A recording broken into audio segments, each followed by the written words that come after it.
सबसे पहले आप सबको हम नमन करते हैं और चर्चा करते हैं कि संतों की समाज और देश के लिए क्या योगदान है, क्या देते हैं, संतों के द्वारा क्या लाभ है देश समाज के लिए, इसी पर चर्चा करते हैं। समझ में क्या आता है, कई बार मन में भ्रम होता है और लोग कहते भी हैं कि संत समाज देश के लिए भार है। ये बात संतों पर लागू नहीं होती है। ऐसा कहने वाले संत और संत के बेस में रहने वाले लोगों को जानते ही नहीं हैं, पहचानते नहीं हैं, संतों का महत्व भी नहीं जानते हैं। तो क्या समझेंगे संत के द्वारा क्या लाभ है? और लाभ कभी कभी गिनाते भी हैं। सद्गुरु कबीर भारतीय परंपरा में क्रांति मचाने वाले आध्यात्मिक धार्मिक जगत में और समाज को बदलने के लिए जो योगदान है वो छिपा थोड़े है, शीर्ष स्थान पर रखा जाता है सद्गुरु कबीर को और सिरमुकुट कहा जाता है, सिरमौर। अगर कहीं क्रम से उनकी तस्वीर बनाई जाती है तो सबसे पहले सद्गुरु कबीर की बनाई जाती है। अब वे संत थे। तथागत बुद्ध की बनाई जाती है। समाज के लिए जो योगदान रहा और महावीर स्वामी, लाओ जे, सुकरात, कन्फ्यूशियस, ये सब जितने महापुरुष रहे, संत थे, अपने जीवन के लिए इन्होंने काम किया। जीवन के साथ साथ, जीने के साथ साथ समाज के लिए अनेक प्रकार के लाभ होते चले गए। क्योंकि महापुरुष जिस पथ पर चलते हैं, लोगों के लिए, सामान्य लोगों के लिए वे उनका रास्ता बन जाता है, राजपथ बन जाता है। जो महापुरुष पद चिन्ह छोड़कर जाते हैं वे भविष्य में समाज के लिए वरदान साबित हो जाता है। क्योंकि जीवन जीने के ढंग सबको पता नहीं होता है। अधिकतम लोग तो केवल जीते रहते हैं। तरीका क्या है, कैसे जीना चाहिए, ये पता नहीं है। जैसे खाते तो सब हैं, खाने के नियम, तजुर्बे, अनुभव, लाभ हानि पता नहीं होता है। जैसे पाए खाते चले गए, पेट भर लिए। ऐसे जीने वाले हैं, जीते चले गए, जी के एक दिन समय आया मर गए। जीवन का कोई रस नहीं, कोई अनुभव नहीं। लेकिन संत एक एक पल का अनुभव करते हैं और वो अनुभव सब समाज के लिए काम आता है। संतों का समाज के लिए बहुत बड़ा लाभ है। इस बात को कोई समझदार, मननशील, जागरूक व्यक्ति ही समझ सकता है। लाभ तो सब पाएंगे। अरे वैज्ञानिकों का चिंतन और समाज के लिए योगदान लोग नहीं समझ पाते हैं, प्रयोग सब करते हैं। भौतिक जगत की चीज है, भौतिक विज्ञान है, उसका अपने जीवन में, अपने घर गृहस्थी में सब लाभ ले लेते हैं।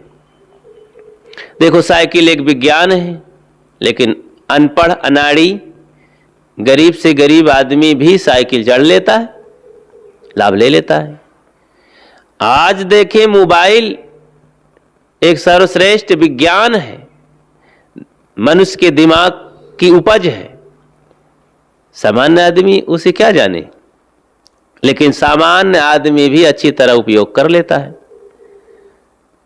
तो उसके बारे में उससे पूछो कि भैया मोबाइल का क्या कैसे होता है, तो क्या बताएगा?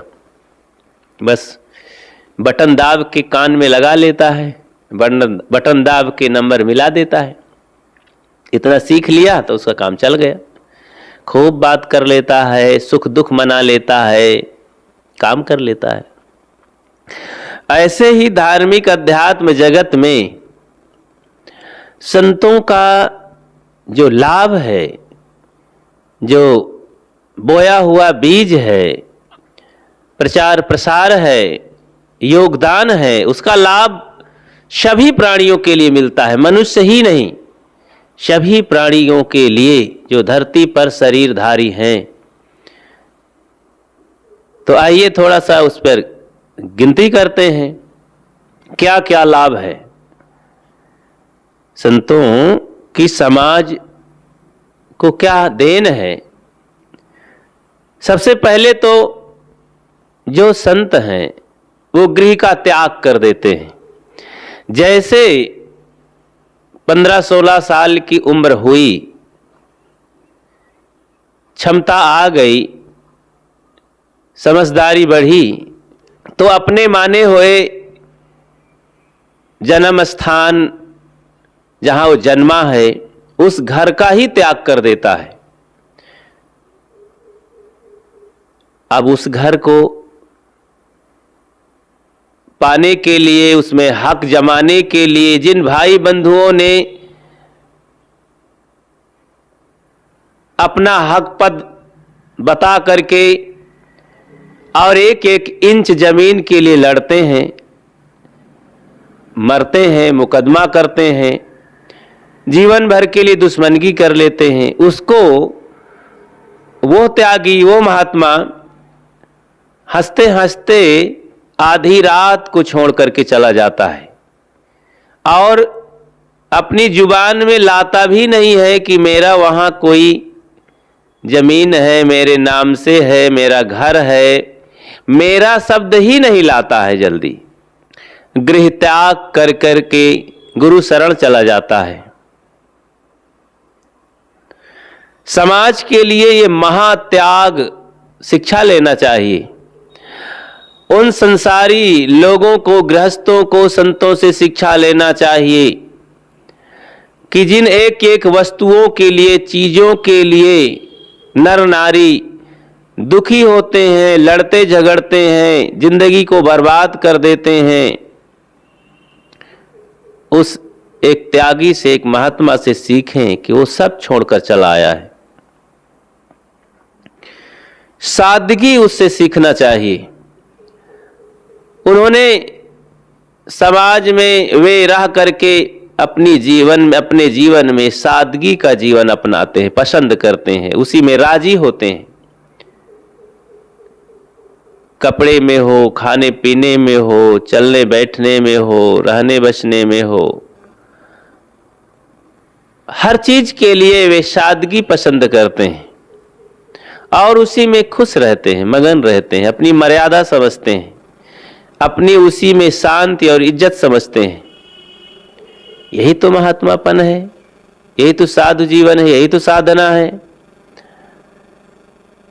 स्वेच्छा से दी हुई वस्तुओं में गुजर बसर कर लेते हैं।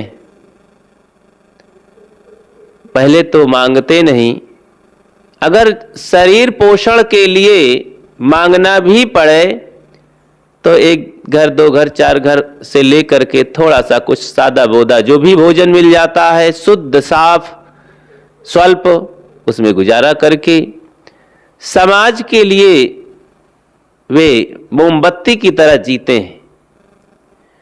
मोमबत्ती जैसे पिघल पिघल करके प्रकाश देती है, मशाल की तरह हो जाते हैं, फूल की तरह खिले होते हैं, सुवासित होते हैं, वातावरण को शुद्ध करते हैं। और जैसे फूल सुवास दे करके, कोमलता दे करके, प्रसन्नता दे करके कभी किसी को कहता नहीं है कि मैंने ये प्रकाश और ये सुवास दिया, कोमलता दिया। निर्माण भाव से अपने जीवन में जी लिया, वो अपना कर्तव्य, अपना स्वभाव समझ लेते हैं। वे नहीं कहते हैं कि मैं कुछ कर रहा हूं, बस अपने में स्वभाव में हूं। पूज्यवर गुरुदेव सदगुरु अभिलाष साहब जी को हमने देखा कि न देते हुए सब कुछ दे रहे थे, न करते हुए सब कुछ कर रहे थे। उनके जीवन के जो भी नजदीक गया बिना बातें किए ही पा गया और अपनी झोली भर करके गया। चाहे वो ज्ञान की बात हो, चाहे दर्शन करके सुख शांत की बात हो, अनेक प्रकार की, चाहे वो प्रेम की बात हो। कोई भी भगत साधु जो गया श्रद्धा से पास में बैठा, वो यही कहता है कि सदगुरु अभिलाष साहब जी मुझे ही सबसे ज्यादा चाहते थे, मुझे ही प्रेम देते थे, मुझे ही सम्मानित करते थे। लेकिन उनको ये सब कुछ पता नहीं कि मैं किसको सम्मान और प्रेम देता हूं। उनका स्वभाव ही बन गया था, उनका एड़ी से चोटी तक ये जीवन ही था, प्रेम प्रेम प्रेम, ज्ञान ज्ञान, शांति शांति शांति। जैसे सदगुरु कबीर को विद्वानों ज्ञानियों ने कहा कि उनकी एड़ी से चोटी तक आंखें ही आंखें थी जो कभी झपकती नहीं थी, वे सब कुछ को देख लेते थे, सावधान रहते थे। सदगुरु कबीर का वचन भी है, फहम आगे फहम पाछे, फहम दाहिने डेरी, फहम पर जो फहम करे सो फहम है मेरी। सावधानी, आगे सावधानी, पाछे सावधानी, ऊपर सावधानी, नीचे सावधानी, सब तरफ सावधानी पर जो सावधानी रखता है, साहब कहते हो मेरी सावधानी है। तो इस तरह से संत जन, साधक जन सावधानी की जिंदगी जी करके अपने जीवन को सुखी बना करके सबको सुख बांटते हैं स्वाभाविक ढंग से। और इसका कोई घमंड नहीं होता है कि हम दुनिया वालों को सुख दे रहे हैं, कुछ कर रहे हैं।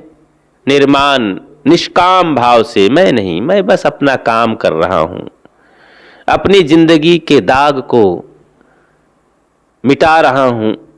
अनादिकाल के जगत में मैंने बहुत कुछ का बीज बोया, बस उन्हें ही जला रहा हूं।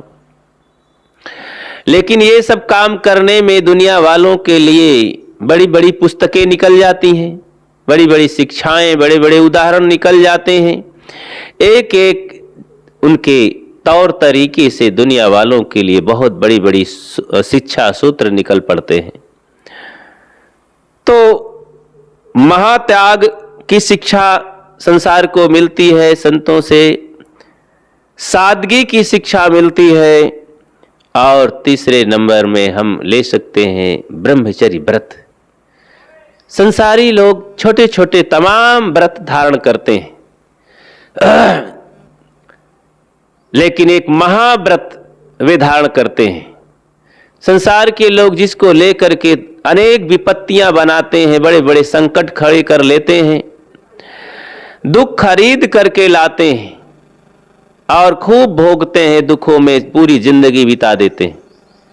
संत जन उसका व्रत ले लेते हैं कि हम जीवन भर ब्रह्मचर्य का पालन करेंगे, काम वासना का दफन कर देंगे और हर प्रकार के विषयों का त्याग करेंगे। इस प्रकार का महाव्रत नारी जाति को माँ बहन बेटी मान करके जीवन भर इसके लिए दृढ़ प्रतिज्ञ कटिबद्ध रहते हैं। दुखों से छूटने के लिए, अपने को शुद्ध साफ करने के लिए व्रत ले लेते हैं। तो ब्रह्मचर्य व्रत ये महाव्रत है। समाज और देश पर जनसंख्या का जो भार पड़ा है आज इसी की बदौलत तो है। ब्रह्मचर्य को नष्ट करके लोग आज देश में कितनी गंदगी फैला रहे हैं, कितनी विपत्ति ला रहे हैं। सरकार भी परेशान है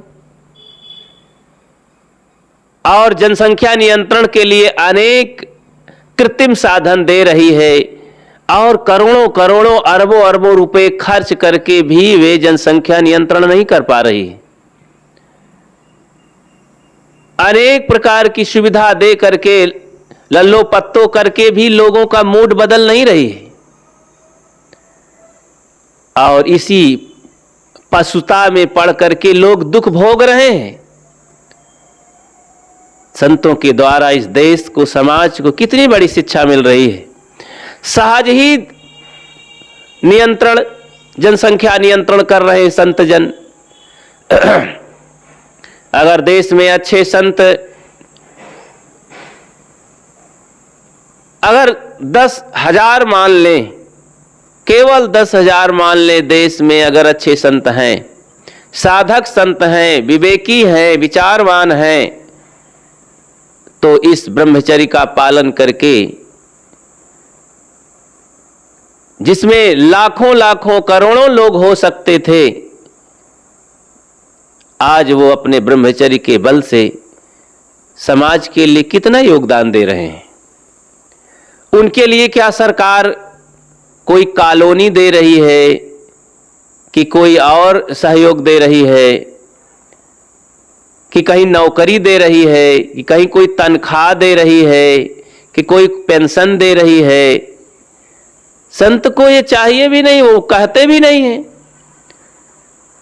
समाज में सहज भाव से, श्रद्धा से दिए हुए मैं अपना गुजर बसर सादगी से कर रहे हैं। साधना भी उसे ही कहते हैं जहां चाह ही ना हो, राह हो पर चाह नहीं है।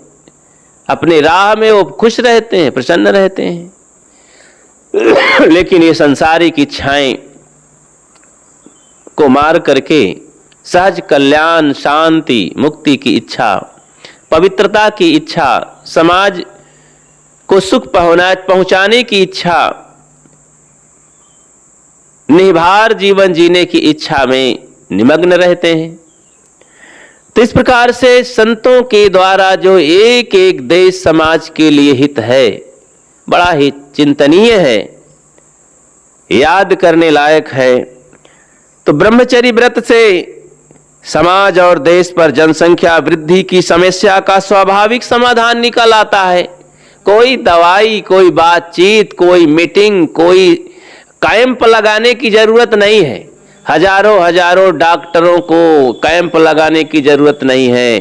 संत अगर हैं, साधक हैं, तो उनके द्वारा जनसंख्या नियंत्रण का जो सरकार के, देश के ऊपर भार है, संत उसे सहज ही समाधान कर देते हैं। कितना बड़ा लाभ है।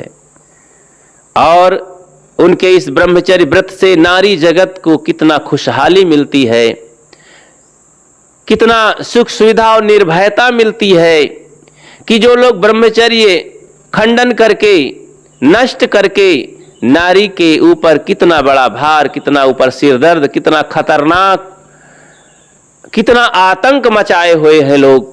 आज नारी सुरक्षित नहीं है। ऐसे लफंगों के नाते, ऐसे विषयासक्त लोगों के कारण, ऐसा ब्रह्मचर्यहीन लोगों के कारण जो देश समाज में फौज भी, वो देश की सेना भी कमान नहीं कर पा रही है और नारियां असुरक्षित हैं। बड़े बड़े कट्टर नेता आकर के भी सुरक्षा प्रदान नहीं कर पा रहे हैं। इसी विह्वलता के चलते, इसी अवगुण और अज्ञान के चलते, लेकिन संत जन इसे सहज देश समाज के लिए खुशहाली प्रदान करते हैं। सदाचार की सीख संतों के द्वारा देश समाज के हित में सदाचार की सीख पहुंचती है। देश समाज के लोग अनेक विद्यालय, अनेक संस्थान, अनेक सोसाइटी, अनेक सुविधाएं दे करके, कैंप लगा करके जो शुद्धता, सफाई, सदाचार, एकता का पाठ नहीं पढ़ा पाते हैं, संत जन उस जहां रहते हैं उनके जीवन से, उनकी वाणी से सदा सदाचार की शिक्षा निकलती रहती है। उनका ये प्रचार, उनका ये सीख, उनकी ये सीख, उनका ये कार्य रातों दिन सहज ही चलता रहता है। ये सीख देकर समाज के लिए बहुत बड़ा उपकार कर रहे हैं। मनुष्य जिन पुलिसों से लाठी खा करके नहीं सुधरते हैं, डंडे के बल से नहीं सुधार पाती है, सुरक्षा व्यवस्था नहीं हो पाती है, संत उसे सहज जा करके, प्यार से सहला करके, बेटा, बाबू, बेटी, देवी, देवता सब कहा करके बड़े मीठे ढंग से उनके जीवन को बदल देते हैं। क्या आप उदाहरण नहीं सुने हैं? संत जन प्यार से ही अंगुलीमाल को बदल दिए। तथागत बुद्ध प्यार से कोई लाठी डंडा से बदले हैं क्या? क्या कोई वहां राजा महाराजा जा करके बदले हैं क्या? समझाए हैं क्या? बंदूक के बल पर? इतिहास, हिंदू समाज के इतिहास में जो सबसे शीर्ष स्थान पर महाघातक नाम आता है वाल्मीकि महाराज का, सप्त ऋषियों ने जाकर के कोई उनके सामने लाठी डंडा बंदूक दिखाया है क्या? केवल वाणी, मीठी वाणी, सहज वाणी के बल पर चोट पहुंचाई है। वाणी, गोली नहीं, बोली से उनका जीवन बदल दिया। और वो डकैत रत्नाकर से ब्रह्म ऋषि वाल्मीकि बन गए। अंगुलीमाल से भिक्षु भंते बन गए और अपना सुधार और सबका सुधार किया। तो ये जग विदित है, बस समझने की देरी है मन लगा करके। जो लोग ऐसा बोल जाते हैं वे पुनर्विचार करें, सोचें कि क्या हम सही बोल रहे हैं कि समाज के लिए संत भार हैं? क्या देते नहीं हैं? हम ही लोग इनको खाने पीने को सारी सुविधा देते हैं। ठीक है, आप देते हैं, लेकिन आपके देने से कहीं हजारों गुना वे दे देते हैं। आज जो ऋण है हम पर, ऋणी रहेगा ये संसार, संतों का उपकार अपार। क्या हम तथागत बुद्ध के ऋण को अदा कर पाए हैं? हजारों साल के बीच में पूरा देश मिलकर के उनके ऋण को हम अदा नहीं कर सकते। सदगुरु कबीर के ऋण को ये धरती अदा कर सकती है। धरती में रहने वाले विश्व के लोग जिन्होंने दे करके दुनिया से चले गए, ऐसे महापुरुष जो देते हैं,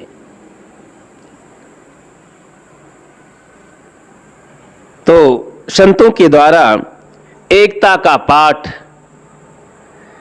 चारों तरफ से आवाज आती है, एकता होनी चाहिए, देश की एकता होनी चाहिए, परिवार की एकता होनी चाहिए, समाज की एकता होना चाहिए। संत जन का ये तो कार्य ही है, एकता का पाठ पढ़ाते हैं। एकता से देश का निर्माण होता है।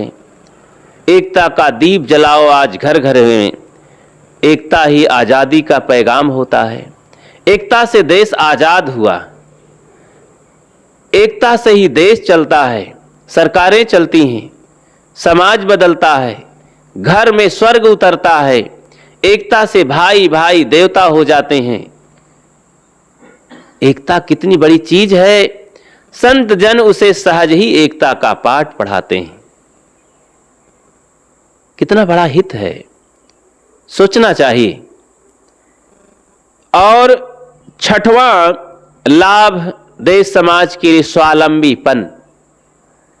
जो लोग यहां पर दूसरे के ऊपर लद लद करके भार बन करके जीना चाहते हैं, स्वार्थ में जीना चाहते हैं, महास्वार्थी होकर के, मायावी होकर के छल कपट करते हैं। देश कैसे सुरक्षित रहेगा, कैसे सुख पहुंचेगा, कैसे परिवार अच्छा होगा? तो स्वावलंबीपन की जरूरत है। आज परावलंबीपन में ही तो अनेक प्रकार के भ्रम में लोग जी रहे हैं। ये परावलंबी का परिणाम है, दूसरे के ऊपर लद करके।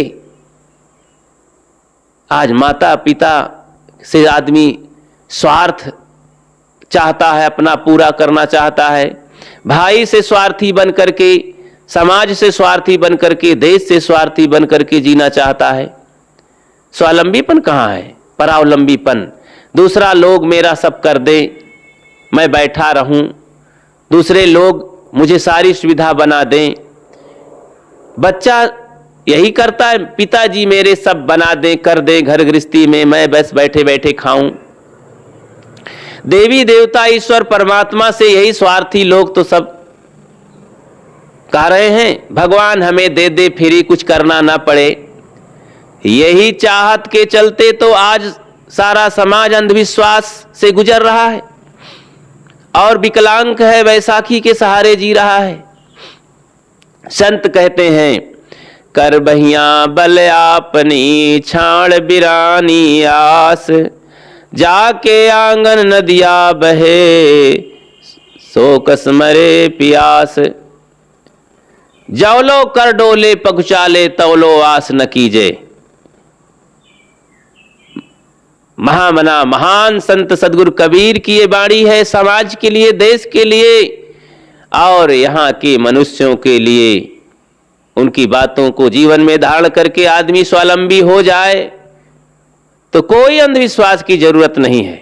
अपने बाहुबल से आदमी सुख शांति मुक्ति गति भगवत प्राप्ति स्वर्ग वैकुंठ की यात्रा करेगा, निवास करेगा, वास करेगा। कहीं किसी देवी देवता काली भैरव गंगा गढ़ही गोबर माटी आकाश पाताल में भागने की जरूरत नहीं है। संतों का महान उपकार है, संतों का उपकार अपार ऋणी रहेगा ये संसार। इसलिए सोचें, विचारें, देखें, जीवन में ये जगह बनाएं कि संतों के लिए हमारे हृदय में क्या जगह है। देखें, श्रद्धावान बने, उनका बहुत बड़ा उपकार है संत गुरुजनों का। तो स्वावलंबीपन बनाते हैं। संत जन जहां रहते हैं स्वयं वो अपना सब कार्य शारीरिक जीवन का निर्वाह का करते हैं, स्वयं बना के खा लेते हैं, किसी के भरोसे नहीं रहते। अपने कपड़े, अपने बिस्तर, अपना लोटा बर्तन, अपना जीवन चल करके सादगी से सब गुजर कर लेते हैं और ये देश दुनिया को शिक्षा देते हैं कि सब लोग ऐसा बने, किसी के ऊपर भार ना बने। और ये तो व्यवहार की बात हुई। व्यवहार में कुछ हम परावलंबी हो भी सकते हैं। बीमार हैं तो कोई भाई बंधु कर देंगे, हम किसी कार्य में लगे हैं तो कोई हमारा साथी भोजन बना के दे देगा, कपड़ा धो देगा। ये तो व्यवहार में कर भी सकते हैं। परमार्थ में तो मुझे अपना खुद ही करना पड़ेगा। कोई मेरे स्वभाव को बदलने वाला नहीं है ईश्वर परमात्मा, मुझे स्वयं करना पड़ेगा। मुझे दया क्षमाशील संतोष इन सद्गुणों को स्वयं कमाना होगा। काम क्रोध लोभ मोह को स्वयं नष्ट करना होगा। ये काम कोई ईश्वर परमात्मा देवी देवता और हनुमान जी को लड्डू चढ़ा करके ये काम हम नहीं कर सकते हैं और ये राय भी नहीं दे सकते हैं। जितना भी देवी देवता ईश्वर परमात्मा की मान्यताएं हैं, पूजा पद्धतियां हैं, ये हमें सलाह भी नहीं दे सकते, दिशा निर्देश भी नहीं कर सकते। तो हम वहां समय बर्बाद करने क्यों जाएं? स्वयं स्वावलंबी बने और गुरुजनों की जो सलाह है, उनकी राय है, उनका मंत्र है, अपने जीवन में धारण करके उनके जो फार्मूले हैं उस हिसाब से अपने जीवन में हम बदलाव ला सकते हैं। जीवन हमारा बिल्कुल बदल सकता है, बस हम कमर कस के तैयार हो जाएं। जैसा जिंदगी अभी तक जी करके हम अपनी जिंदगी में कितना दुख पाए हैं, कितना पछताए हैं, कितना दुख भोगे हैं, कितना बिगड़ गए हैं, इच्छाओं कामनाओं वासनाओं के चलते हमारा जीवन दुखमय हो गया है। न स्वयं के लिए, न समाज के लिए, न देश के लिए कोई लाभकारी नहीं हो पाया है, कोई योगदान नहीं कर पाए हैं। स्वयं अब संभल करके अपने जीवन को बदलना आरंभ करें। उसके लिए हमारे संत गुरुजन महापुरुष प्रेरणा दे रहे हैं, चलते फिरते निःशुल्क सेवा कर रहे हैं, आदर्श दे रहे हैं। उनके बताए मार्ग, उनके फार्मूले में जीवन को हम अपने अच्छा बना सकते हैं। तो स्वावलंबीपन का उपदेश और मार्गदर्शन दे रहे हैं। ऐसे महान उपकारी संतों का ऋण तो क्या ये संसार सदैव ऋणी रहेगा। सत्य कथा एवं साहित्य निर्माण करके समाज को सुवासित करते हैं।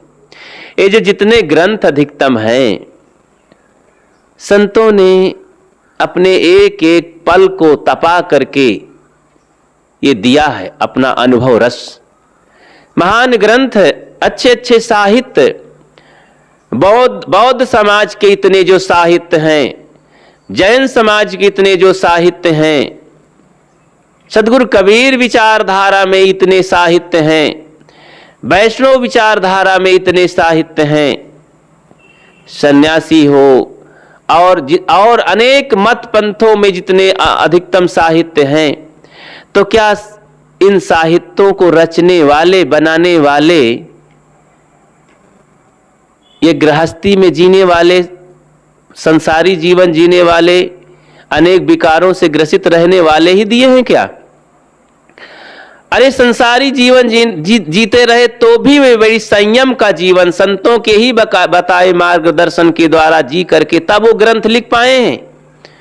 अगर कुछ शांति, सुख, सदाचार समाज को देने के उद्देश्य से, सीख देने के उद्देश्य से अगर ग्रंथ लिखे हैं तो जरूर संयम सदाचार का वो प्रतीक है। और अधिकतम तो ऋषि मुनि संत गुरुजनों का ही, साधकों का ही सारे ग्रंथ हैं। और उस ग्रंथों की रचना में कितनी मेहनत किए हैं हमने देखा है। सदगुरु अभिलाष साहेब जी अपनी छोटी सी जिंदगी में 18-20 साल की जिंदगी से आरंभ करके,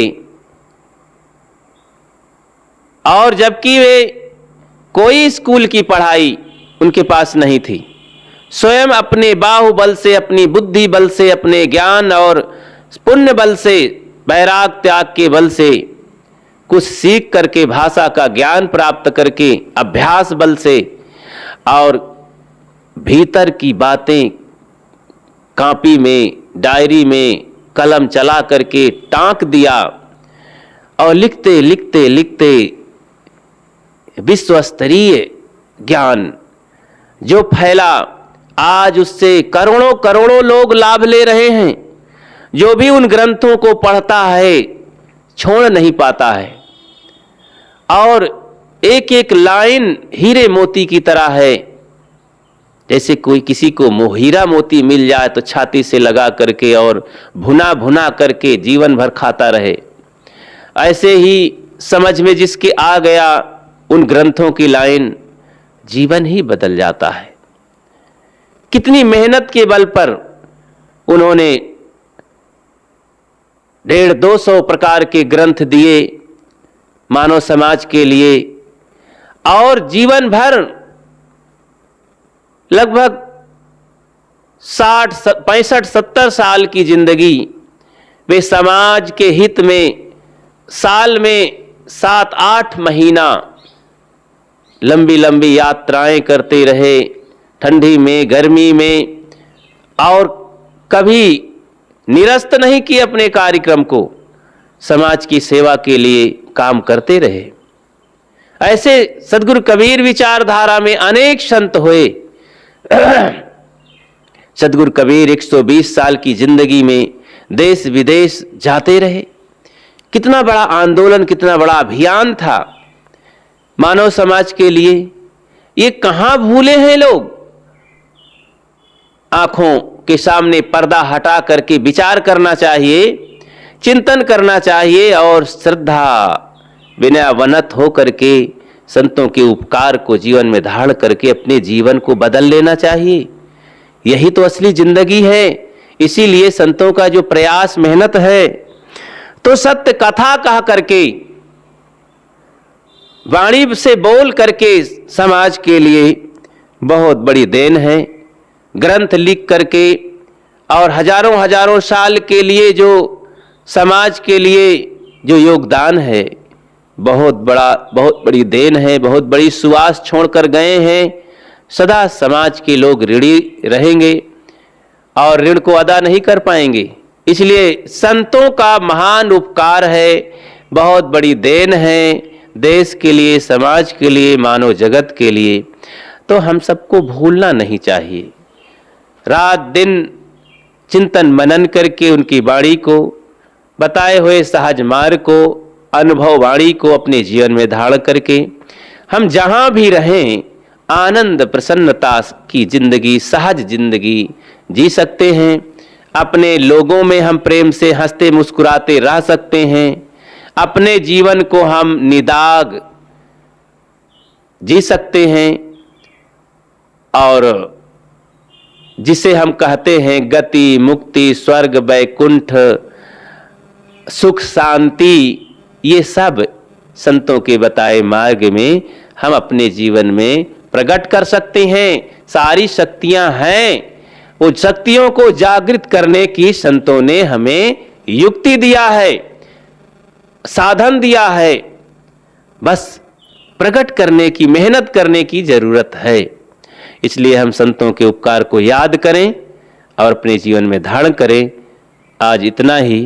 बोलिए सद्गुरु देव की जय।